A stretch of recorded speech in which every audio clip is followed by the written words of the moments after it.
مرحبا واهلا وسهلا بكم في هذا الفيديو اللي غادي نتكلموا فيه على المستجدات ديال الصحافه الجزائريه حول المنتخب يعني اللي خسر البارح ب 3-0 ضد الارجنتين اللي تالق فيه اللاعب ميسي.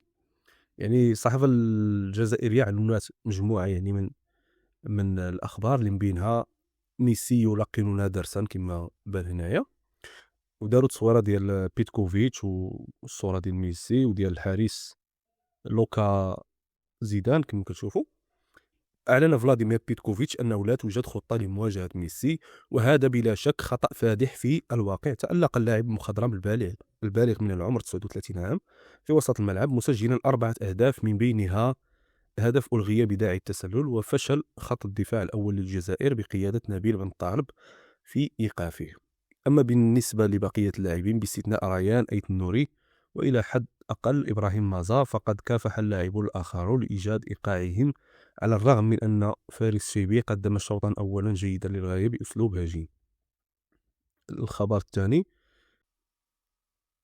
هل يحظى ميسي بحماية الفيفا؟ كما كنشوفوا هذه اللقطة اللي أثارت يعني مجموعة من الشبهات اللي كيقولوا على أن ميسي كان خصو ياخذ بطاقة حمراء في هذه اللقطة، ويعني تكلموا عليها بزاف يعني ديال المحللين وكذا، قالوا انها بطاقه حمراء، شي قال بطاقه صفراء، على حسب يعني كل صحافه وكذا. ولكن كيبقى يعني ان هناك امتياز للاعب ديال ميسي لانه كيتعتبر اسطوره بالنسبه لبزاف ديال الناس. لقد تحدثنا باسهاب عن الاداء الرياضي الاستثنائي لليونيل ميسي الليله الماضيه ضد الخضر، هنا سانت إتيان كما كتشوفوا خطا في الترجمه، لكن حادثة واحدة في المباراة كان من الممكن أن تغير الأمور. وبينما كانت النتيجة 1-0 بعد الهدف الافتتاحي الذي سجله اللاعب الأرجنتيني البالغ من العمر 39، آه، قائد المنتخب الجزائري عيسى ميندي، وقع واحد الخطأ فادح. هنا يعني الترجمة راه مخربقة. قال لك: ارتكب ميسي واحد الخطأ على عيسى ميندي دون أن يتحرك الحكم البولندي ولا حتى يعني غرفة الفار على الكاحل ديال المدافع الجزائري. ضغط ليونيل ميسي في أثناء محاولة انتزاع كرة من الخلفية الذي كان متواجدا على أرض الملعب، ثم وقع الحادث أمام أعين الحكم ولم يطالب مراجعة التقنية ديال الفار التي كانت تستوجب يعني على الأقل يعني أنه ذاك المساعد أنه يتصل به يقول له يعني لأن عندهم واحد التقنية ديال التواصل. قال لك لكن مسؤول فيفا لم يتفاعل، يعني ما عطاتش شي بطاقة. قال لك على الأقل بعدا بطاقة صفراء. قال لك ما لو طورد ميسي قال لكم النتيجة 0-1 لكانت المباراة قد اتخذت مجرى آخر مختلف. الأمر الأكثر إثارة للدهشة هو احتساب خطأ لصالح الجزائر، ولكن كما لو كان مجرد دفعة بسيطة. حتى ميسي نفسه عبس وأدرك أنه ارتكب خطأ جسيما. حماية الفيفا للنجوم كما هو الحال بالنسبة لكريستيانو رونالدو الذي كان يثير هذا الأمر تساؤلات حول مم، ما ينبغي هل ينبغي إيقافه عن بداية كأس العالم هذه بعد حصوله على البطاقة الحمراء بسبب ضربة كوع ضد أرمينيا. قال لك واش كريستيانو ما يلعبش كأس العالم، ما يلعبش ماتش ولا جوج بسبب بطاقة حمراء في ماتش ودي على ما أعتقد ولا في التصفيات، ولكنه يستفيد من التساهل الذي يسود في الوقت الحالي بقيادة جياني إنفانتينو. يعني حتى كريستيانو قال لك عطاوه امتياز ديال أنه يلعب واخا كانت عنده بطاقة حمراء في الماتش ديال التصفيات. آه، جريدة نفس الجريدة ولكن خبر آخر، هنا بيتكوفيتش يعني تكلم قال: لقد تركنا ثغرات كما جانا معنا المنتخب الجزائري من بداية مخيبة للأمل في مشواره بكأس العالم، حيث مني بهزيمة ثقيلة أمام الأرجنتين بنتيجة 3-0 مساء الثلاثاء. كانت هزيمة متوقعة أمام حامل اللقب، يعني أقوى منتخب كاين حاليا في العالم رقم 1 بقيادة ليونيل ميسي المتألق الذي سجل ثلاثية تاريخية. لم يقدم فلاديمير بيتكوفيتش أي عذر واعترف بتفوق الأرجنتين منذ بداية تصريحه. حرص بيتكوفيتش على التأكيد على أن الفرق الكبير بين الفريقين على أرض الملعب، واعترف قائلا: كان المنتخب الأرجنتيني أفضل منا اليوم، كان الفرق في المستوى واضحا. وأوضح المدرب ديال المنتخب الجزائري أنه اختار التشكيلة الأساسية بناء على الأداء الذي لاحظ خلال التدريبات، لكن جودة الفريق المنافس هي التي حسمت النتيجة في النهاية. وتطرق مدرب المنتخب أيضا إلى الصعوبات التي واجه لاعبوه خلال المباراة، وأضاف أن الأرجنتين تركنا مساحات لمنافسنا وسمحنا له بتسجيل الهدف الثاني. وأضاف أن الأرجنتين استغلت نقاط ضعف الجزائر الدفاعية ببراعة بفضل خبرة لاعبيها وموهبتهم، واعترف قائلا آه، لم يخفي خيبة أمله بشأن التأثير المحدود لتغييراته في الشوط الثاني. لم تحقق تغييرات ما كنا نأمله ولم تمكننا من العودة إلى أجواء المباراة. زاد ميسي لاعب استثنائي، نحن لا نتحدث عن لاعب هادي بل عن لاعب كرة قدم فاز ب7 أو 8 جوائز ديال الكرة الذهبية.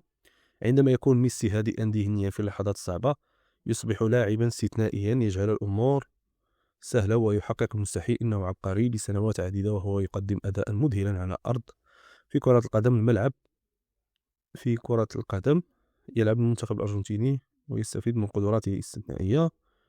المباراة الأولى ليست حاسمة في كأس العالم، مصيرنا دائما بأيدينا وسنركز الآن على المباراتين القادمتين لتصحيح أخطائنا وإعادة مشوارنا إلى المسار الصحيح. قال لهم باللي يعني الماتش مع الأردن وماتش مع النمسا يعني غادي يكونوا حاسمين، وأن الجزائر غادي تقدم يعني كل ما لديها، وكل التوفيق يعني المنتخب الجزائري والمنتخب المغربي ولجميع المنتخبات الإفريقية والعربية. بالنسبة للقطة ديال الحكم يعني تكلموا عليها يعني الصحافة الدولية، عين على الحكم 3 أخطاء كارثية قام بها يعني الحكم في مواجهة الأرجنتين والجزائر. كيقولوا بلي البيت الأول ديال ميسي صحيح والبيت الأول ديال الجزائر صحيح، استنادا على واحد التقنية يعني كتعطيك يعني اللاعبين بدقة يعني كيحسبوا معاهم، يعني اللقطة يعني بدقة كتقول بلي ميسي ما كانش متسلل في الهدف الأول، حتى بالنسبة للاعب الجزائري ما كانش متسلل في اللقطة الأولى كما جا في هذا الخبر هذا، إلا أنهم يعني مشاو في اتجاه تغاضي عن طرد ميسي. حتى هي قال لك الفضيحة التحكيمية الثالثة في مواجهة الجزائر والأرجنتين بطلها ليونيل ميسي الذي تغاضى الحكم عن طرده بحسب ما يؤكد أرشيفو فار. أيضا في الربع ساعة الأخير من شوط المباراة الأول تدخل ميسي على قدم المدافع الجزائري عيسى مندي، ما دفع الحكم البولندي مارجينو احتساب خطأ لصالح الأخير. لكن بحسب أرشيفو فار فإن ميسي استخدم قوة مفرطة في التدخل مع مندي بغرس أسفل حذائه يعني مسامير ديال القوضاس في رجل المدافع من الخلف، ما تسبب في التوائها. ويرى الحساب أنه كان يتوجب على الحكم إشهار كارت أحمر مباشرة في وجه القائد الأرجنتيني، مضيفا بوجوب المطلق تجاهل الحكم الطرد وقرر عدم التدخل.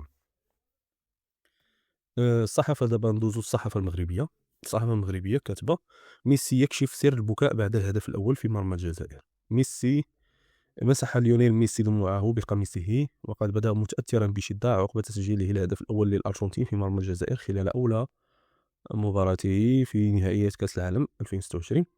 وحسب ما نشرته تقارير إعلامية فقد أكد ميسي أن دموعه كانت لأسباب شخصية لا تمت لكرة القدم بصلة، مضيفا بكائي لم يكن الأمر متعلقا بكرة القدم على الإطلاق، لقد مررت بأيام صعبة. وتابع أنا ممتن لجميع أفراد البعثة وزملائي في الفريق فقد كانوا دائما إلى جانبي ومنحوني دعما كبيرا ساعدني على تجاوز هذه المحنة. يشار إلى أن ليونيل ميسي سجل ثلاثية في شباك المنتخب الجزائري مانحا بذلك منتخبه الانتصار الأول في البطولة العالمية إلى آخره. إحصائيات صادمة تجر على المنتخب الجزائري، شوهة تاريخية في كأس العالم. قال لك سيدي ما كانش الخسارة عادية، ثلاثية نظيفة أمام الأرجنتين في افتتاح المونديال ديال 2026 هي الأزمة الوحيدة، بل إن الأرقام الهجومية الكارثية دقت ناقوس خطر، حيث كشفت المباراة عن عقم هجومي غير مسبوق في تاريخ مشاركات محاربي الصحراء المونديالية. اكتفى المنتخب ب7 محاولات خجولة طوال المباراة عجز خلالها عن توجيه أي تسديدة مؤطرة على المرمى، ليمر الحارس الأرجنتيني بمباراة مريحة باستثناء هدف مبكر ألغاه الحكم بداعي التسلل. الزنقة 20 ما عرفتش صراحة شنو كتبات، ولكن حتى هي غادي تمشي يعني في نفس السياق اللي مكاينش شي جديد. الهيسبريس المنتخب الأرجنتيني يكتفي بثلاثية نظيفة في شباك الجزائر، يعني بحال كان قادر أنه يمارك أكثر من 3 ولكن يعني غير مبغاش يدير راسو فيهم. غلبت القوة الفنية للمنتخب الأرجنتيني كما كان متوقعا في مباراته أمام الجزائر ضمن منافسات مونديال 2026 صباح اليوم الأربعاء بالتوقيت العالمي الموحد، إذ أحرز ليونيل ميسي ثلاثية تاريخية نظيفة في هذه المقابلة، مهديا منتخبه فوزا سهلا على المنتخب الجزائري لكرة القدم. وعادل النجم الأرجنتيني الرقم ديال اللاعب الألماني على ما أعتقد كلوز الألماني اللي ماركا 16 هدف قبل أن يستبدله المدرب سكالوني. قالك فاش ماركا 3 جاءت ثلاثية النجم الأرجنتيني ميسي في شباك المنتخب الجزائري، وهي الأولى له في المونديال الحالي خلال الدقائق 17 60 و 76 من المواجهة الأولى إلى آخره. كومنتيرات: يعلم الجميع أن المغرب أقصى الأرجنتين مرتين في الألعاب الأولمبية وفي كأس العالم للشباب. الجزائر ليست الأخطر، وأعتقد أنها السعودية. تعارجي باش يبرد على راسو، قارن الأرجنتين بالبرازيل، بقى غير يقارن الجزائر بالمغرب. صباح الخير للجميع. القوى الضاربة صارت وجالت وتجولت في شوارع الأرجنتين، تمنوا لنا الخسارة بسداسية مع البرازيل ووصلوا للنهاية معها وسيربحونها ب3-0 ويتوجون بكأس العالم. حلم من نور العصر. ميسي يحقق حلم الجزائر ويمنحهم شخصيا شعار 1 2 3. منتخب كرافلا ضعيف. المعلق يقطر سما بقول شتان بين المغرب والبرازيل. ميسي يجدد اعترافه بمغربية الصحراء. حصة تدريبية ناجحة للمنتخب الأرجنتيني. غدوة يحصلوها في القجر ويغطيو على فشلهم ويخليو بيتكوفيتش واللاعبين ترونكيل. من حظ ميسي والأرجنتين أنهم لم يواجهوا الرأس الأخضر في أول مباراة. الجزائر ضعيفة أصبحت كعكة لميسي. حفيظ طارجي قال لك عمري شفت ميسي يضحك كيما اليوم. نهار عليك، كدت أن يغمى علي قبل اكتمال قراءة العنوان. زيدان لابنه: شرف لك يا ابني أن يسجل عليك ميسي هاتريك، لقد دخلت التاريخ.